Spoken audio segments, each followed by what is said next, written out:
Bitcoin's price soared $500 in 24 hours this week.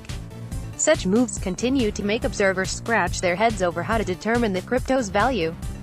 Still, that's not stopping them from trying.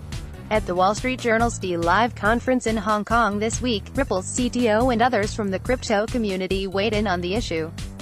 Also, two friends came up with a valuation over 2 bottles of wine. The question becomes, is there any method to the madness when it comes to trying to find out Bitcoin's valuation? Let's discuss volatility and valuations. At the Journal's conference, Ripple's chief technology officer, Stephen Thomas, said Bitcoin's recent volatile price action reflects the challenge that investors face in trying to value the asset. According to the Journal, he said, people are trying to figure out how to value these things, so the volatility is the result of people dealing with a completely new asset category. The whole space is moving together. A lot of people aren't differentiating between the different assets and the different companies that they have.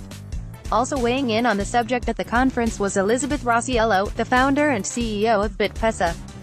Instead of seeing the volatility as a negative for the space, she sees it as a positive because it means that there is more liquidity coming into the space.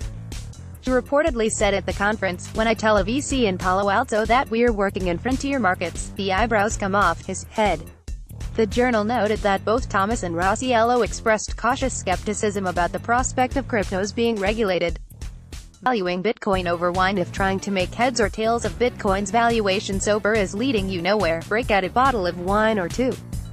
That's what two economists, friends, did, according to a Bloomberg report. Savas Savory, a partner at a London hedge fund, and Richard Jackman, professor emeritus at the London School of Economics, enjoyed a 3-course meal and 2 bottles of wine while calculating the fair value of 1 Bitcoin to be $200. Then, once sober a day or so later, the pair realized they were 1 decimal place out, and determined that $20 was the right price for a virtual currency. In honor of the wine they were drinking, the pair named their theory Côtes du Rhône. The hilarious wine story includes this quote from Savory, "It's how we get our best ideas. It's the lubricant." Given the theory was crafted in a somewhat drunken state, we won't detail it for you here. One clear conclusion that was pointed out is worth noting. Bloomberg noted that for Savory, the easiest way to understand the efflorescence of theories and valuations being bandied about is to opt for a simple, overarching one, the greater fool theory. It's say that one fool buys in the hope that there's an ever bigger sucker willing to pay more, Savory said. The problem is that we don't breed fools geometrically.